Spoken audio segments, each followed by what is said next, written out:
We're going to start, though, with a bombshell of an interview from Bruno Fernandes, who says he's hurt and saddened that Manchester United were open to selling him last summer. However, we at Sky Sports News understand that United have no wish to sell their skipper.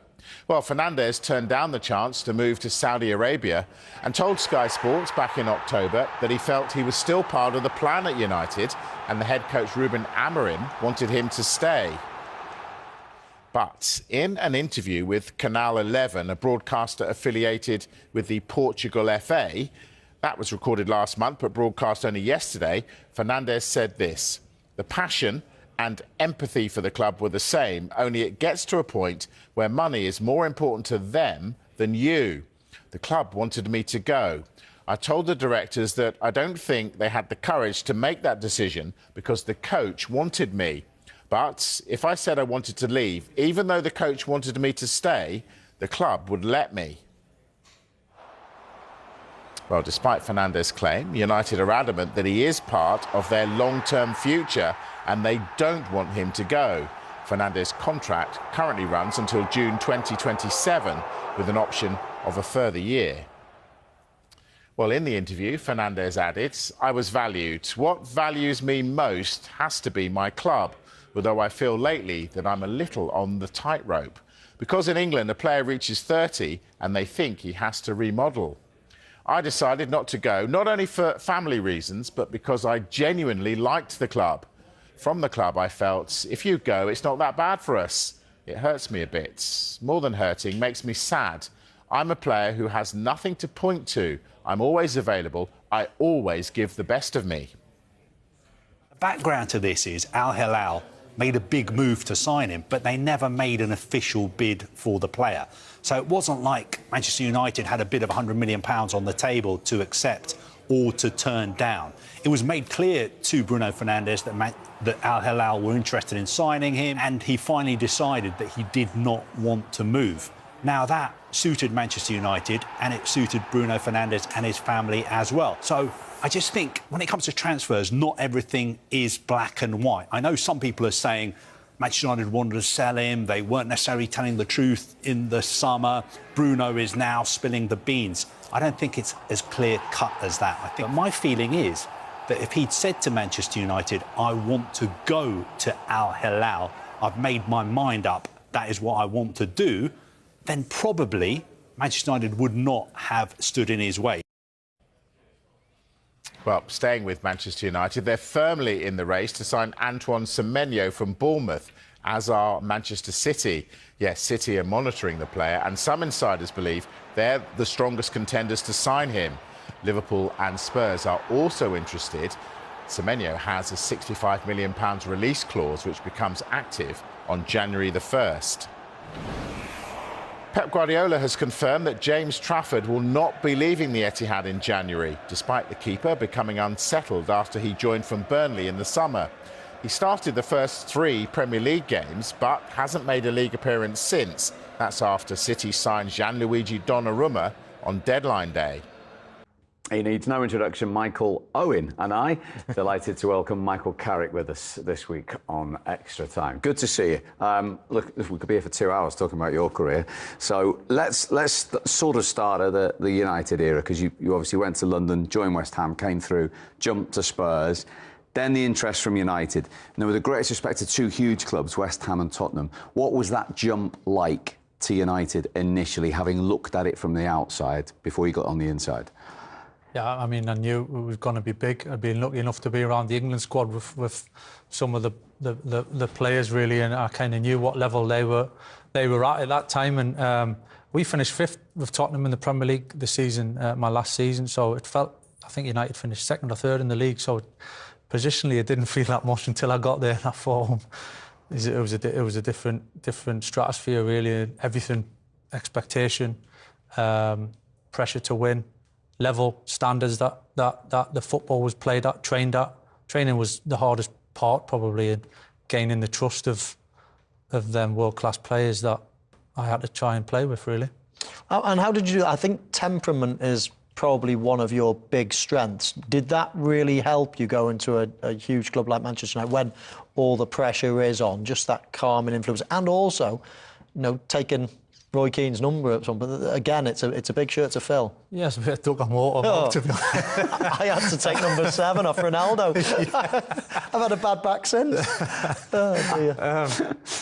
No, there's definitely that element, but there's the calm and the composure, but there's the actual bit inside you that there's that fire to think I want to be a part of this team. I want to be an important part of this team. I don't want to just be here to kind of make up the numbers or tick along. I want to test myself, basically. Am I good enough? And training was the first step of that, to see could I do that. And training was as nervous and as probably anxious and as tense as I was that first day, as probably as I was through my whole career. And whatever game I played in that first day, you know what it's like when you go in there and you get a couple of shouts and the lads are looking to see, what's he going to bring us? Can we trust him? Is he good enough? Does he cope with it? And it's just a daunting places you could possibly get. Take a bad touch. It's, how much did he cost? It's like, oh no, don't say that on the first day. No matter what kind of you are and experienced, all the boys will say the same thing. It's there in the back of your mind. You want to prove yourself and show the boys with their own eyes in their environment. Can you live with us and can you be part of us? And that was a big kind of focus really for me.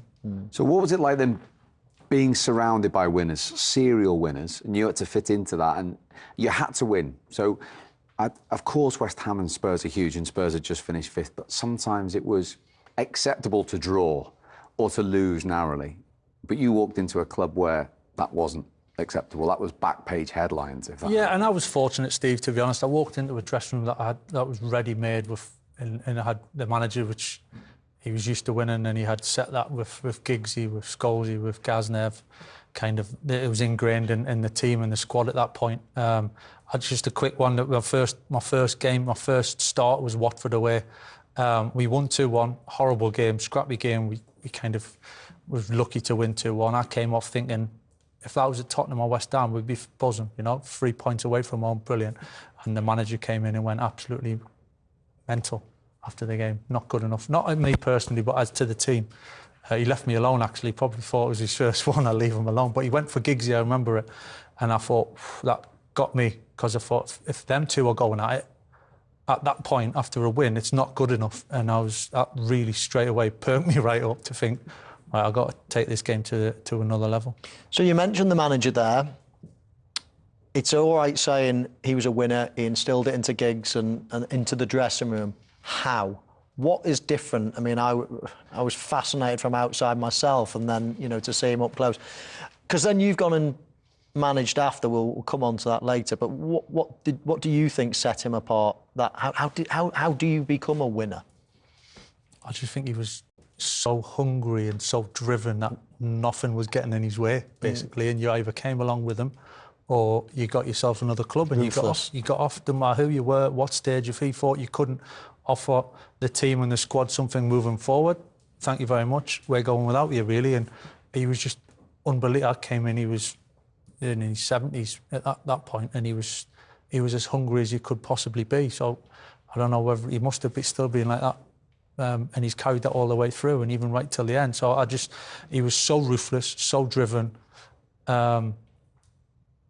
I suppose that it was never enough is the other biggest. It was never, ever enough. Have you won the league, the Champions League, with Watford away in a scrappy game? It was just never enough. And what are you going to do next? That's all he was interested in. What are you going to do next? Never really enjoyed it, actually, as much as probably you'd think as a player, because you were always on edge about the next thing. And it was, even when we won things, we enjoyed it. We had a good night and whatever, but then it never went on for long. It was always the next thing, and that was probably the biggest thing. When I look back, at the time I think I didn't enjoy that enough, but then I look back and I think if I had enjoyed it too much, maybe it wouldn't have gone on for so long. And that's why you and Wayne Rooney are the only English players to win every honour in the game, which is an incredible stat. But in terms of the 5 Premier Leagues, you've said to me in the past, the first, coming from West Ham and then Tottenham, the first time, given all that, going into the winning dressing room, was probably the sweetest, to say you were a Premier League champion. Yeah, it was. It's hard to describe. I actually won it in my own front room. Chelsea we were our rivals at the time, and they were playing Arsenal with a week or two to go in the season, and they needed to win to keep the league alive, and they drew. So it was quite nice in a way. It was weird being away from the the team and the squad and the club, but I was actually, me and my brother being through all together, so it was a nice moment. So we jumped around the front room for 10 minutes and then kind of thought about what's next. But yeah, it's such a special feeling, a sense of satisfaction as much as anything. And but it was interesting that actually that didn't last that long, and it was I want to do it again. You get greedy, to be honest. I think you go one way, it's either enough for you and you can, and that's enough, I've achieved something, or you think I want more of that feeling. And because I was in the dressing room with the lads, that wouldn't let you get complacent. You just get greedy and you get a bit selfish and you just want more, really. Yeah, and that more, we've spoken about 5 Premier League wins, but Champions League as